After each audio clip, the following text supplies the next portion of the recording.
The season, it is a changin'. Justin Bergh and Adrian Bozman join us to talk about what's in store for 2023. That's next on Game Central.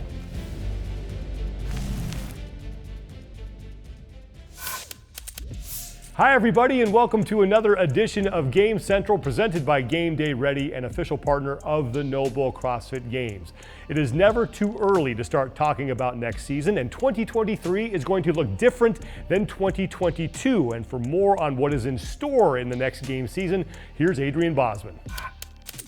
CrossFit Games fans, let's talk about your 2023 season. Big picture, it's going to be roughly the same for most athletes. They'll start at the Open, they'll go through quarterfinals, then semifinals, and finally end up at the Games. Big change if you're living in North America is we are going to have 2 competition regions for that part of the globe. So depending on where your affiliate is or where you live, you'll be put in either North America West or North America East, and you'll compete against other athletes in those regions for the Open, quarterfinals, and semifinals. For everybody else, the regions are going to remain the same. Let's talk about the Open.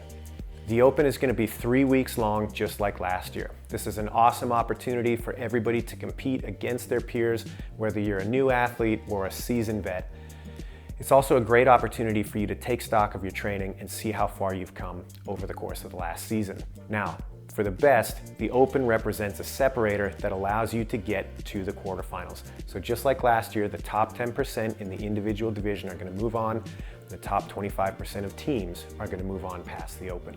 Once we get to the quarterfinals, this year quarterfinals will be 2 weeks, meaning the individuals are going to compete during 1 week. It'll be the same competition structure that we've seen for the last 2 years now. They'll have 3 24-hour submission windows with some workouts thrown in there. We'll start that week with the team athletes. They'll have 2 competition submission windows. When those have concluded, the age group competition will pick up, and there will be 2 more age group competition submission windows. So, big change from last year is that the individual quarterfinals run 1 week. Teams and age groupers will run on the 2nd week. Semifinals. Couple of big changes to semifinals this season. Number 1, and this is something CrossFit Games fans have been looking for the last few years now, all the programming will be the same at semifinals. So every athlete that is competing for those top spots to the Games will be exposed to the same program. We're going to reduce the total number of semifinal events from 10 to 7. And what that means is that in North America and Europe, we'll have some combined semis. So 2 North American semifinals, 1 for West and 1 for East, and 1 big European semifinal this year. What that means is we're going to have the same number total of athletes present that we did in 2022, just distributed across 2 competitions if you're in North America, or 1 competition if you're in Europe. So same number of competitors, not quite as many venues. The number of qualifying spots at semifinals will be determined by strength of field this year. And so what that means is each semifinal will be given a minimum number of qualifying spots. In addition to that, if the qualifiers in that particular region are really strong when compared to the rest of the field, that semifinal event may earn additional qualifying spots. So, if you're in a really competitive region, it's likely that you'll have a little bit more qualifying positions available to you based on your depth of field. This is really great because it really does allow us to find the fittest and give the opportunity to those competitive regions to really represent strong. Finally this year, with that strength of field calculation, we are going to remove the Last-Chance Qualifier. Those spots that we've held traditionally for the Last-Chance Qualifier will be allocated based on strength of field to the most competitive semifinal region. If you're an age group competitor, this year your semifinals, just like last year, are going to be online. So, big picture guys, the season's going to be pretty similar to what it has been in the past. Open, followed by quarterfinals, followed by semis, and followed by the Games. We've got some key improvements that we're making to really make sure we've got the best athletes present in Madison. Can't wait to see you guys be a part of it this season. See you on the leaderboard. Thank you, Boz. A lot to be excited about for 2023. Here are the notable changes. Now, athletes will compete in the regions based on their country of citizenship. We'll have more details on that in a little bit with Justin Bergh. The programming across the entire season will be standardized. The Last-Chance Qualifier has been eliminated, and then eligibility for teams has been changed a little bit, and we'll hear more on that as well from Justin Bergh a little bit later. A lot to chew on here with these changes. I spoke with Adrian Bozman, CrossFit's competition director, for more information as well as more clarity on how the strength of field is going to be determined at the semifinals. Adrian, thanks so much for joining me today. Big announcements with the season schedule for 2023. First of all, why now make that announcement? Well, Sean, it's exciting for us because this is the earliest we've ever been announcing the details of the season. It's going to be kind of a two-step thing. You'll get a lot of the big, broad overview details now, and then the full details will be published in the rule book in November. So it's going to be great. Athletes are going to have a really good opportunity to know exactly what the competitive season is going to require of them, so they'll be able to plan a little bit better. Fans will be able to engage with the competitions that they want to, because they'll know when they're coming down the pipe and where they're going to be held. So it's going to be great for everybody to have that information a little bit earlier. And that's an ongoing thing that we've heard from athletes, we've heard from the community. People just want to know, when do we have to show up to play? How do I watch? And so we're trying to make it easy to do both. One of the big changes next year is that CrossFit will be running 3 of the now 7 semifinals, 2 in North America and 1 in Europe. Yep. How do you think that's going to enhance the athlete experience? Well, I think it's going to be great. You know, there's been a lot of feedback regarding the programming, particularly at the semifinal stage. You know, back in the regionals days, it was one consistent program that all athletes experienced. We're going to move back to that model, which I think is great. You know, it doesn't matter where you're qualifying from in the world, you'll know that you're being held to the same standard as everybody else. So that's really big. And the regionals that we're going to have, there you go. The semifinals that we're going to have in North America and Europe, they are going to have a little bit of a combined star power effect. So for example, in North America, we're going from 4 to 2. It'll be the same total number of qualifying athletes. They'll just be bigger competitions. But at each one of those competitions, because of that, you're going to have some really heavy hitters. And so it'll make for a great competition. And again, you know, having this information out earlier, knowing where athletes are going to be competing at what semifinal and what competition region that they're going to be in throughout the season, it'll make it easy for people to line up their calendars when we get to the spring and say, hey, I really can't wait to get to that semifinal because those are the athletes I want to see compete. Semifinals can be awarded additional qualifying spots to the CrossFit Games. How is that going to be determined? So we're going to use a strength of field calculation, and we're not ready to release the full details on that yet. But broadly, what we're going to do is take a look back at an athlete's past performance, and we'll consider where they stack up globally based on not where they are currently, but what have they done over their athletic career in the sport. And so that's a really cool thing because it'll get us closer to truly identifying the fittest field and making sure that they're present. And it gives us a little bit of flexibility. So when we get to the semifinal stage, there will be a minimum number of qualification spots awarded to each semifinal. It'll be really similar to what we've used in the years past. However, if you have a really competitive region, based on that strength of field calculation, you may have more qualifying spots awarded at that semifinal. And so I think the Oceania region is a really great example of this, where if we're looking just at population, that's a small part of the world. They may never be able to compete in terms of sheer numbers of competitors. However, because a lot of those competitors are really, really good and do well in competition year over year, they may be awarded more spots despite the fact that they're one of the smaller regions. So it'll be exciting to see how that plays out. And I think it's a really positive step forward, like I said, to truly ensuring that we do have the fittest field present when we get to Madison. And that goes into my next question, which is, why was the Last-Chance Qualifier eliminated? Well, we wanted a little bit more flexibility with those spots that we could award to the different semifinals.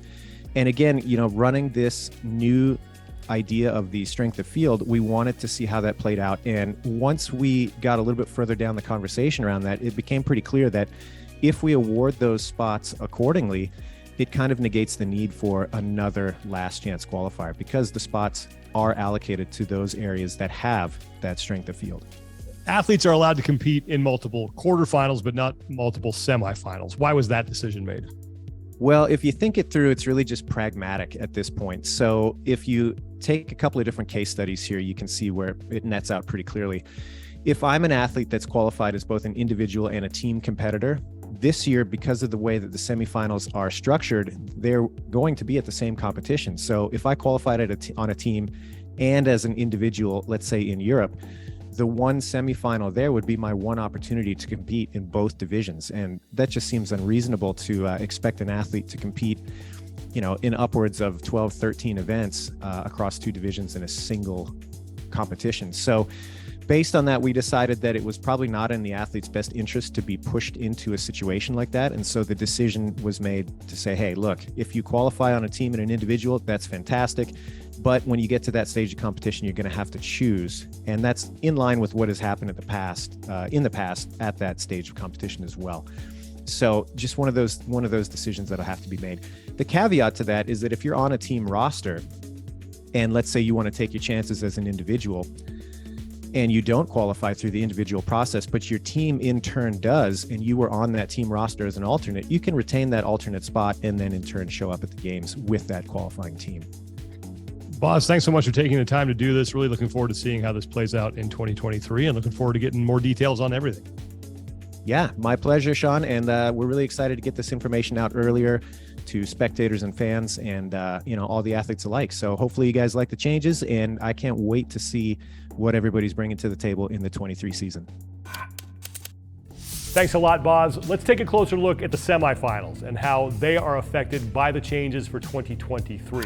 We will have 7 total semifinals. We'll have 2 in North America and 1 in Europe. Those are run by CrossFit. The other 4 will be licensed events as they were in 2022. Now, in North America, that continent will be divided into East and West. In the United States, the Mississippi River will serve as the dividing line there.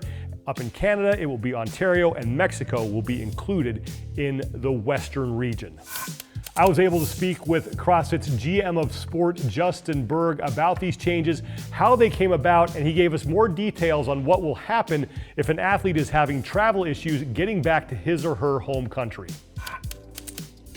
Justin, thanks so much for joining us today. I know the goal of these changes and the goal of everything you do in the game season is to always, make sure you get the fittest people to the games and crown the fittest person on earth. But what went behind the scenes that allowed you to get to these changes? Well, I think really it started last year. At the beginning of the year, we really tried to change the way we were communicating with athletes. That started a long, probably 6-month process where we wanted to listen to individual athletes. We really quickly found out that that's great, but also we need to listen at a much larger scale. So we implemented a few new things like the divisional athlete committees. So we have around 40 athletes representing all of the different divisions: individuals, teams, adaptive athletes, teenagers, and masters.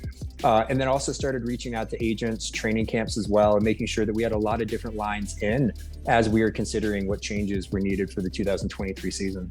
Why did you guys make the decision to take control of the 2 North American semifinals and the one now that's going to take place in Europe?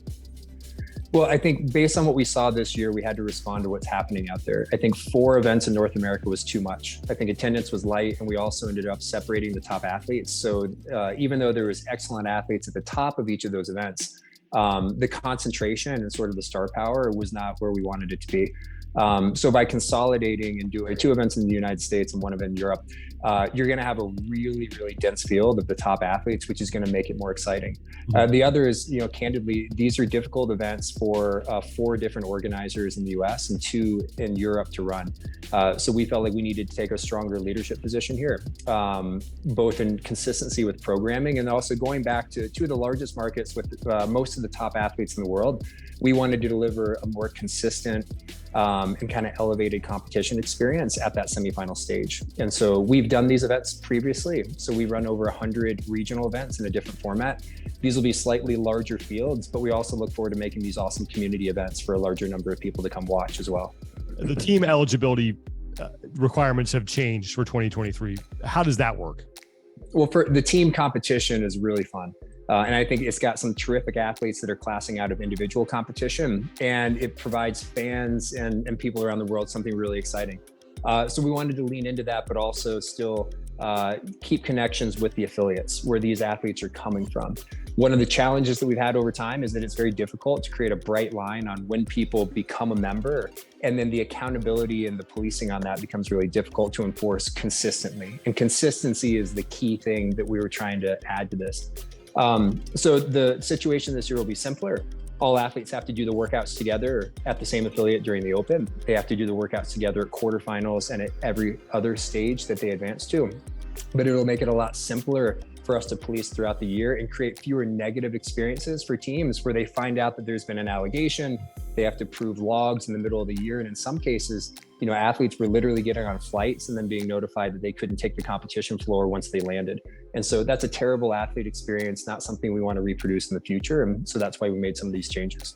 With athletes now competing in the regions based on their country of citizenship, how does CrossFit plan on handling a situation where athletes may not be able to travel to where they need to compete?